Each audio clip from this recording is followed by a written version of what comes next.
Qui se souvient de cet objet? Oula! Ouais, la moyenne d'âge est plutôt haute alors dans la salle.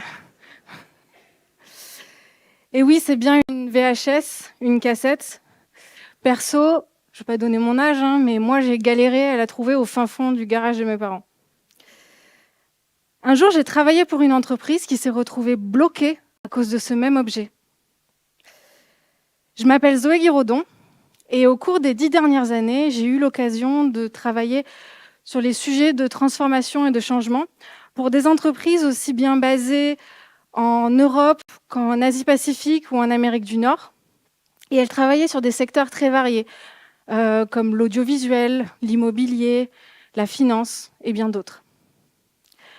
Malgré la diversité de ces expériences, il y avait un point en commun. Les individus dans ces organisations ne sont pas écoutés.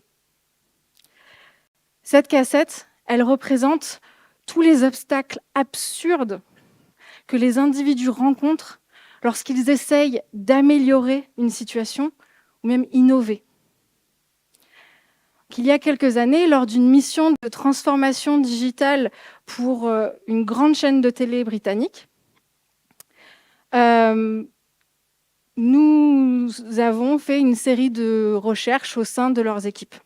Parce que dans mon métier, on apprend très vite que pour comprendre une situation ou récolter des informations, il vaut mieux commencer par le bas de l'échelle hiérarchique, le terrain. Donc après cette courte phase de recherche, nous découvrons qu'en effet, l'équipe utilise un logiciel qui ressemble à peu de choses près à Windows 95. Donc oui, niveau ergonomie, pas top. Mais nous sommes encore loin du cœur du problème. Il se trouve que pour compléter leurs tâches, ils devaient remplir un formulaire dans ce logiciel. Et il y avait un champ obligatoire assez particulier. Ils devaient remplir le numéro de série de la VHS à expédier. Nous sommes en 2017, cela faisait plus de 10 ans que l'entreprise en question n'utilisait plus de VHS. Donc, pour compléter le tout, parce que c'était trop facile, si jamais ils ne mettaient pas un numéro de série qui ressemblait vraiment à celui d'une VHS, alors ils étaient bloqués, impossible d'avancer, parce qu'ils avaient un message d'erreur dans le genre. Donc bien sûr, ils ne se sont pas arrêtés de travailler.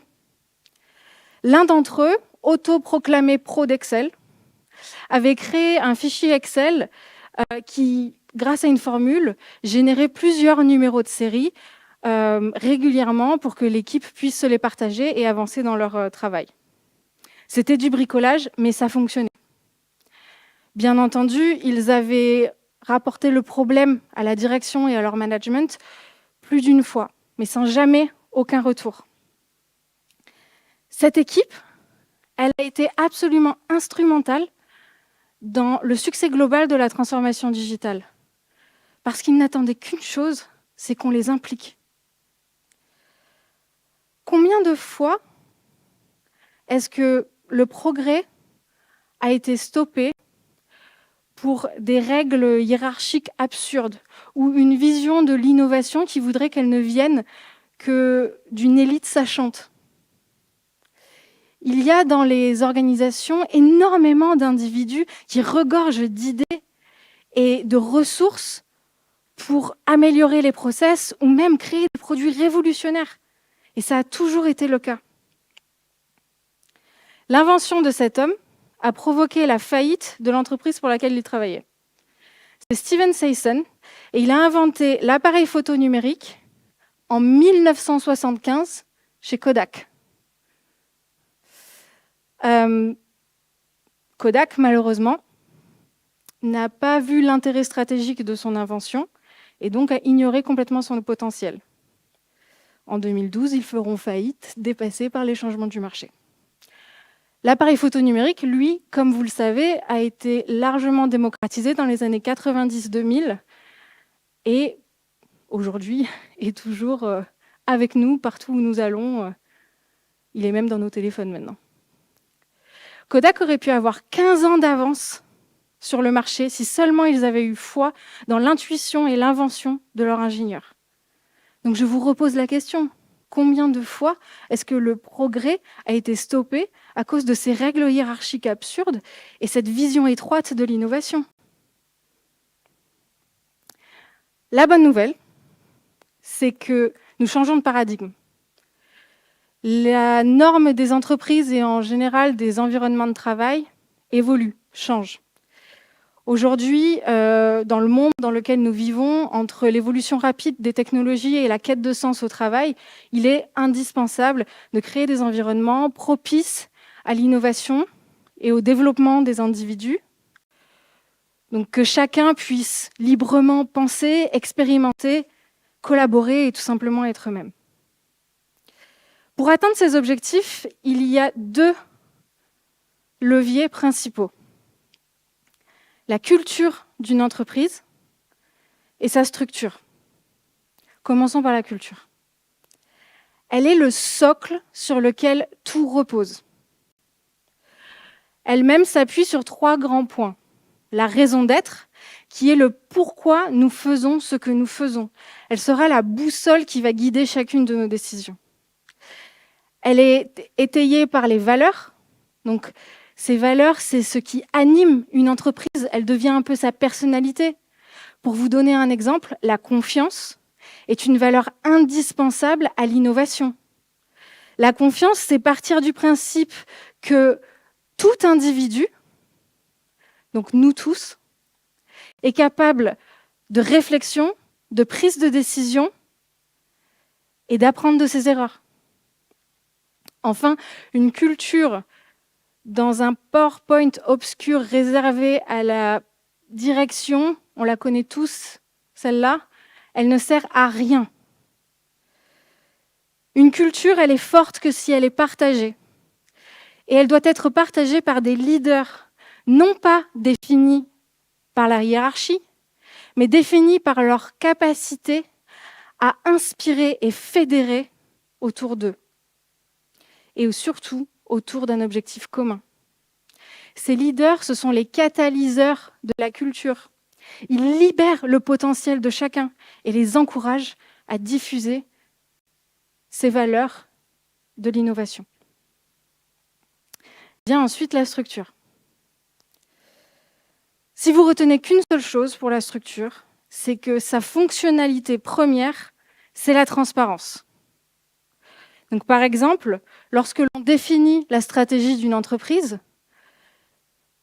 qui est un peu le plan d'action, le comment est-ce que nous allons réaliser cette vision que nous avons, cette stratégie, elle doit être lisible et accessible par tous dans l'organisation. Lors de la définition de cette stratégie, on va devoir se poser des questions sur notre capacité, notre volonté d'investissement. Les investissements, qu'est-ce que ça veut dire? C'est des investissements financiers, bien sûr, mais humains et dans nos infrastructures. Mais aussi, quel est l'investissement que l'on attend de la part de nos collaborateurs, par exemple?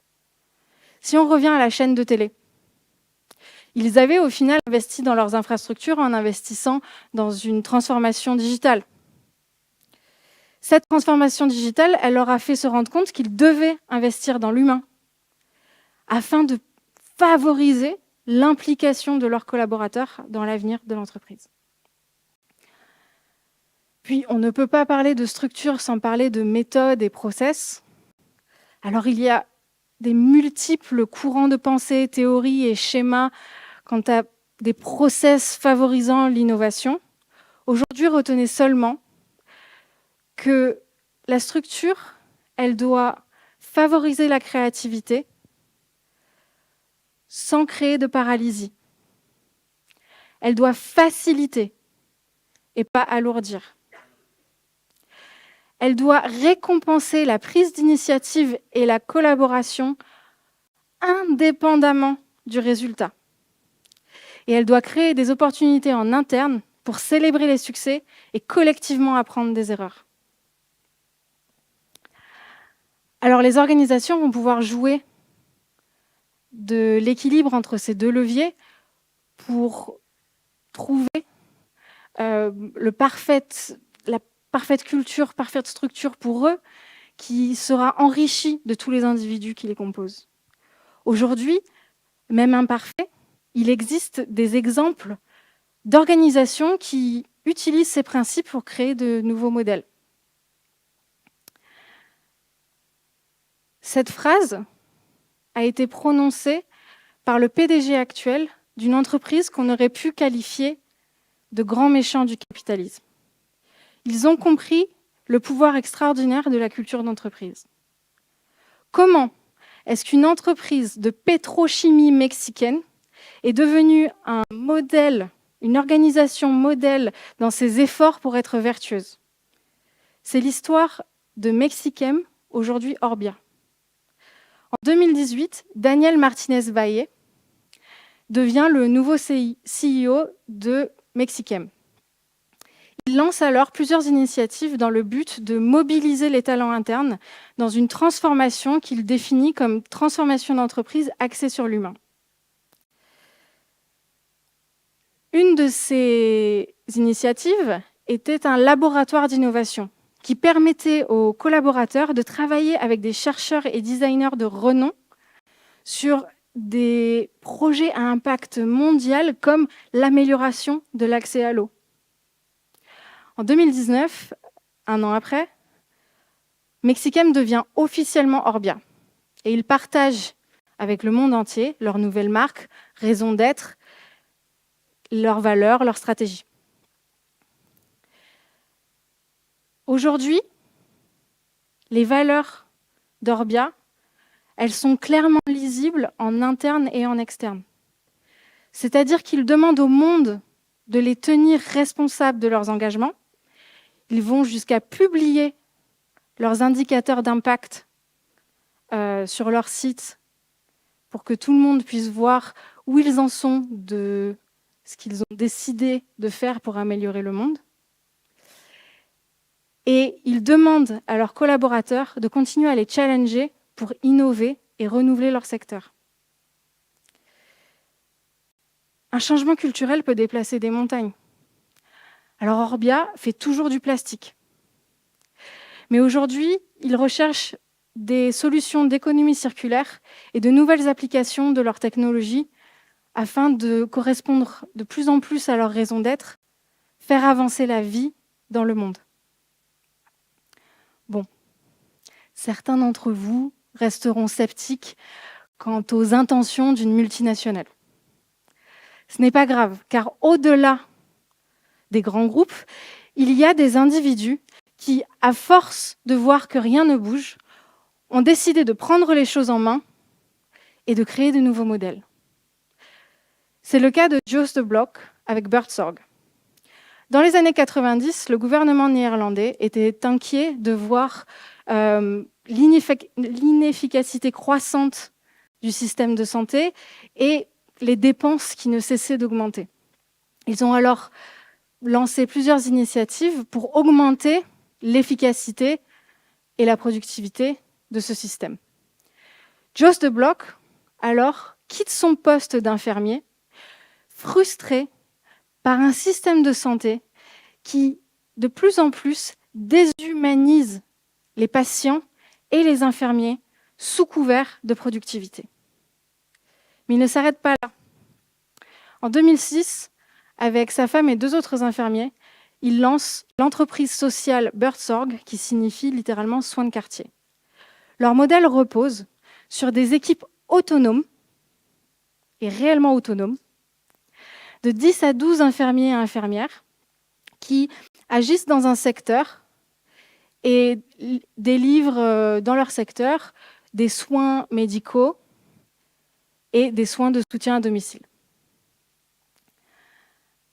Ils se sont posé une question intéressante que je suis sûre beaucoup d'entre vous s'est déjà posée. Pourquoi est-ce que des systèmes administratifs, de la bureaucratie, devraient décider si une initiative est valable ou non, alors qu'ils n'ont jamais mis un pied sur le terrain? Chez Buurtzorg, lorsqu'une équipe a une idée, ils sont encouragés à l'essayer dans leur secteur, documenter leur idée pour pouvoir la partager avec l'ensemble de l'organisation. Si cette idée est bonne, elle se propagera naturellement. Et si elle se propage assez, alors le siège social aidera à institutionnaliser cette idée. Et afin de les accompagner encore plus, ils ont créé un système informatique qui les soulage de leurs tâches administratives le plus possible et les aide à s'autogérer. Et il y a des coachs régionaux qui sont là pour promouvoir les meilleures pratiques et donner des conseils en cas de besoin. Donc Birdsorg a créé une culture basée sur l'humain, la confiance et la collaboration. Et il a renforcé cette culture avec une structure qui vise à faciliter la vie de ses collaborateurs.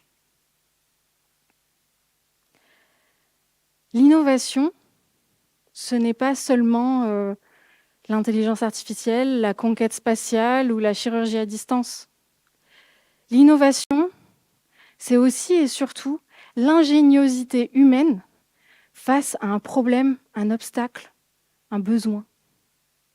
Comme chez Birdsorg, souvent, elle vient d'une expérience vécue et de collaboration. L'innovation peut être simple et très impactante. On a eu un très bel exemple de ça en 2020.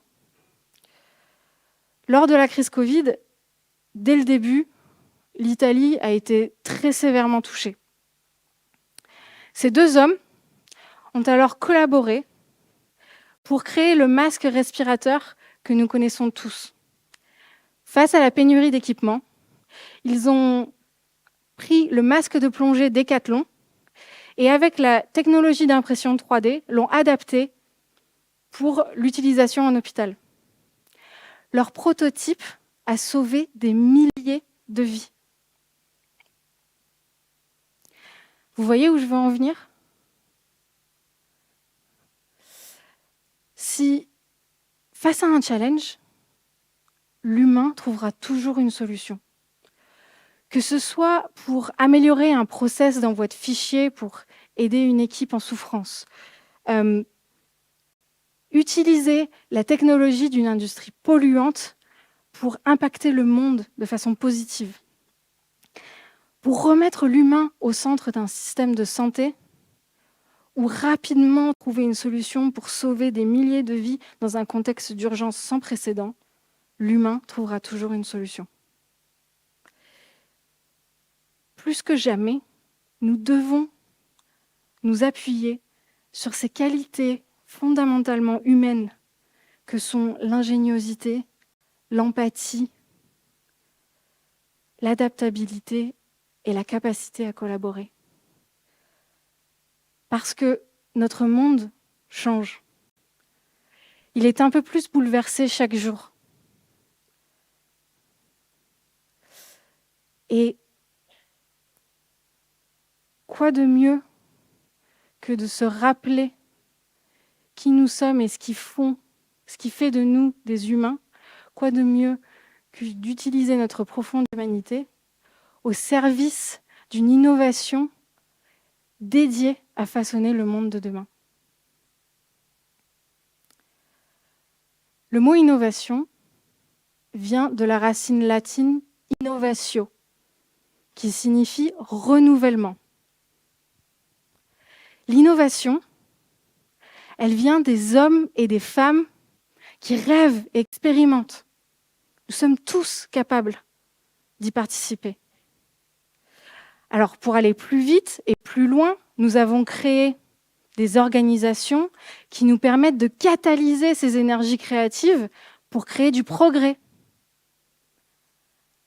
Alors, créons dans ces entreprises un environnement propice à ce que chacun puisse innover, à ce que chacun puisse renouveler le monde. Merci.